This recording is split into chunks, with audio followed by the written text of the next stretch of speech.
Hello, guys. Today, this third installment of Up to Spec with Seth will be covering microphone angles and the way that they can change your sound.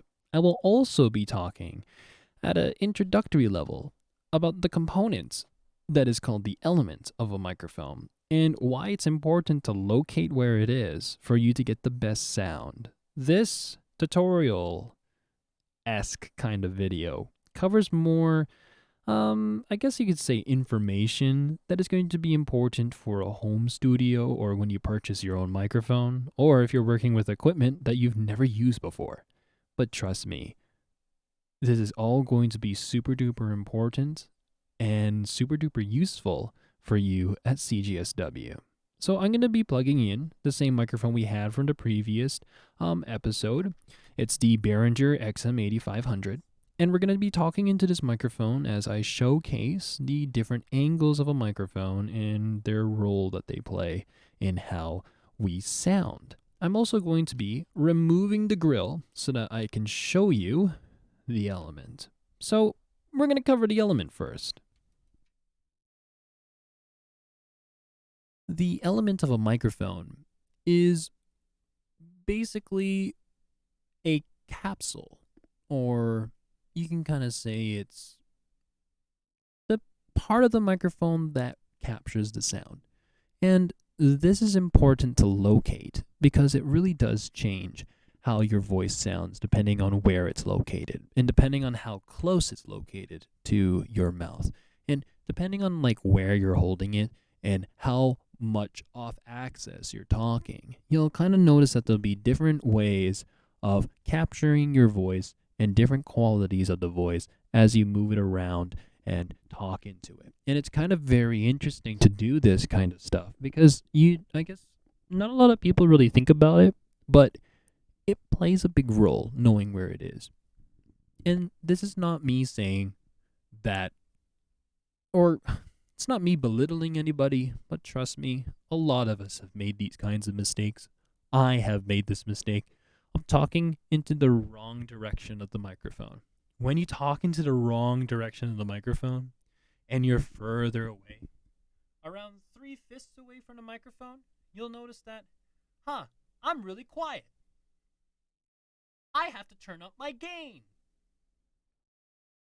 And then you get something like this, where you're finally hitting the levels that you need to at this distance, but oh my goodness, does it not sound like it does in the video reviews or in like this music video? That's kind of weird. Well, trust me, this story is true. It happened to me when I got my first microphone and I talked into the behind of the microphone. It has a very different sound, even if you bring it close. Talking behind a microphone. And trust me, it was not a handheld dynamic, or it wasn't like at the radio station, these kind of dynamic microphones. If you know of the model, the Blue Yeti or the Blue Snowball, I think you'll understand where I'm coming from. They have a very interesting shape that makes it kind of hard for you to distinguish where you're actually supposed to talk. And a lot of microphones are like that. Some are not.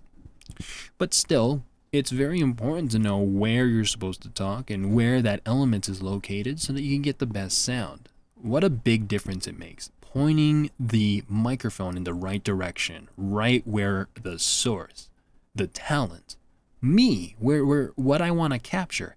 It's important to point it right at the talent, right at your mouth.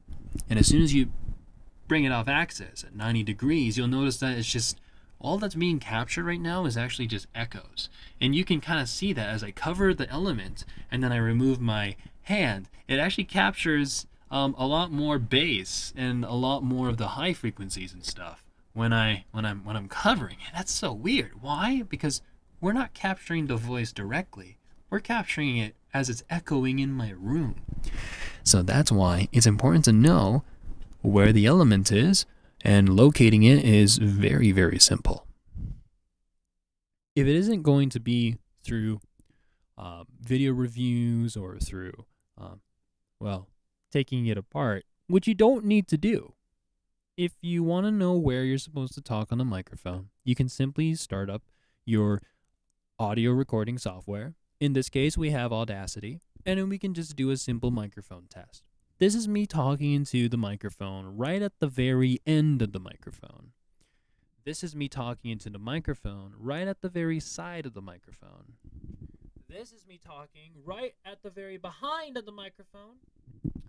And this is me talking right at the very end of the microphone on the other side. This is me talking right at the, I guess you can say, the side of the microphone when it's pointing straight up. And this is me talking into the microphone as it's pointing straight down. You'll notice that the sound sounds the best as it's pointed right at my mouth.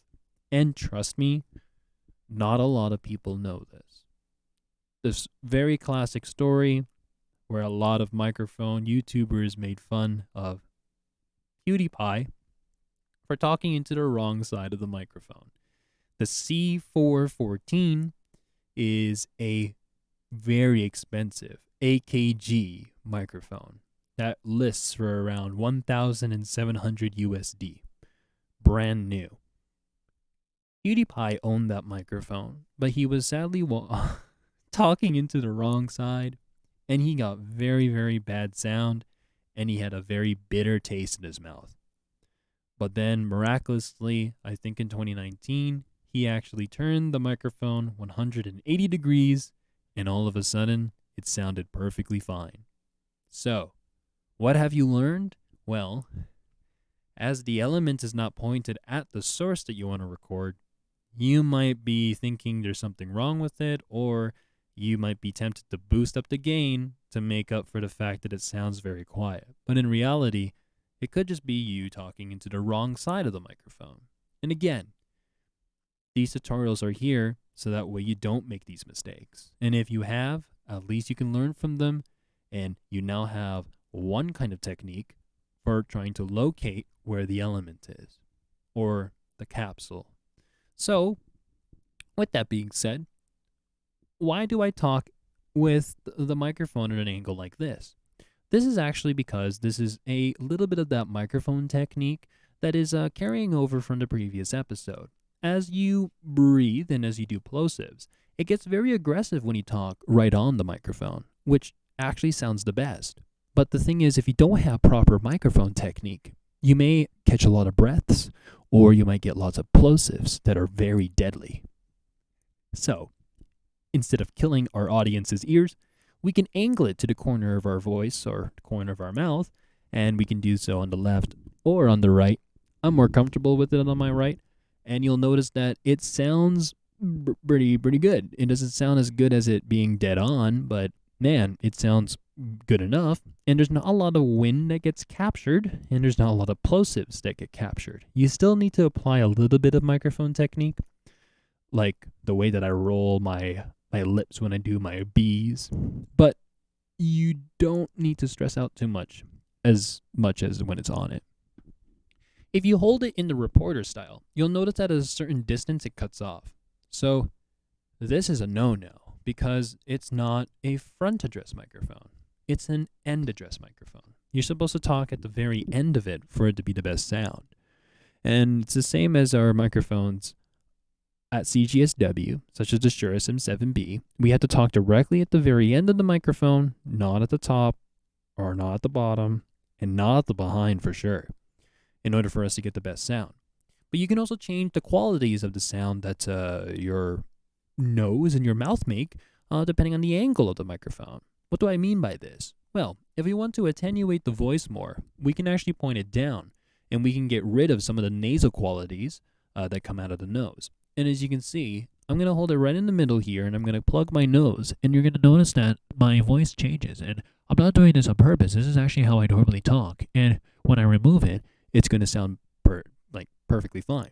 To some extent, some people are more nasally voiced than others.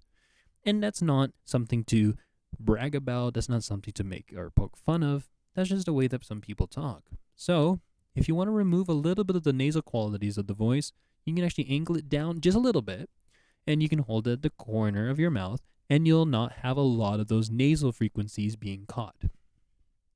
On the other hand, you can actually attenuate the nasal frequencies by holding it upward, like this. And in this way, the nasal frequencies make contact with the element earlier than your mouth. So, whenever I do the nose plug thing, engaging the Squidward accents, you'll notice that it's a lot more noticeable than when I move it down here. Down here, it actually sounds like there's a lot of bass, but that's because it's being caught by my mouth. My mouth is actually getting caught all of those bass frequencies, all of those amazing things that make the voice sound like there's a lot of body, a lot of power. And then my nose is actually taking care of all of the sizzling noises that come out of my voice. So, I know this video was a little bit longer than the first episode. Apologies, but hopefully you guys learned a little bit about the different angles of a microphone and how you can utilize it to either improve or to, well, hopefully not disprove how beautiful your voice is. Sometimes we're a little bit more nasal than others. And other times, we actually may or may not have really good microphone technique.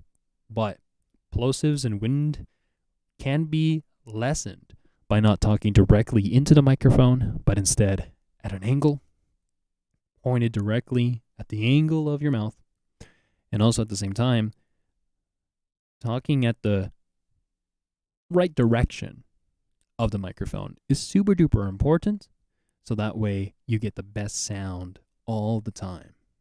So thanks for watching this episode of Up to Spec. I hope to cover a few more tips and a few more concepts for microphone technique that will be very helpful as we all develop at CGSW.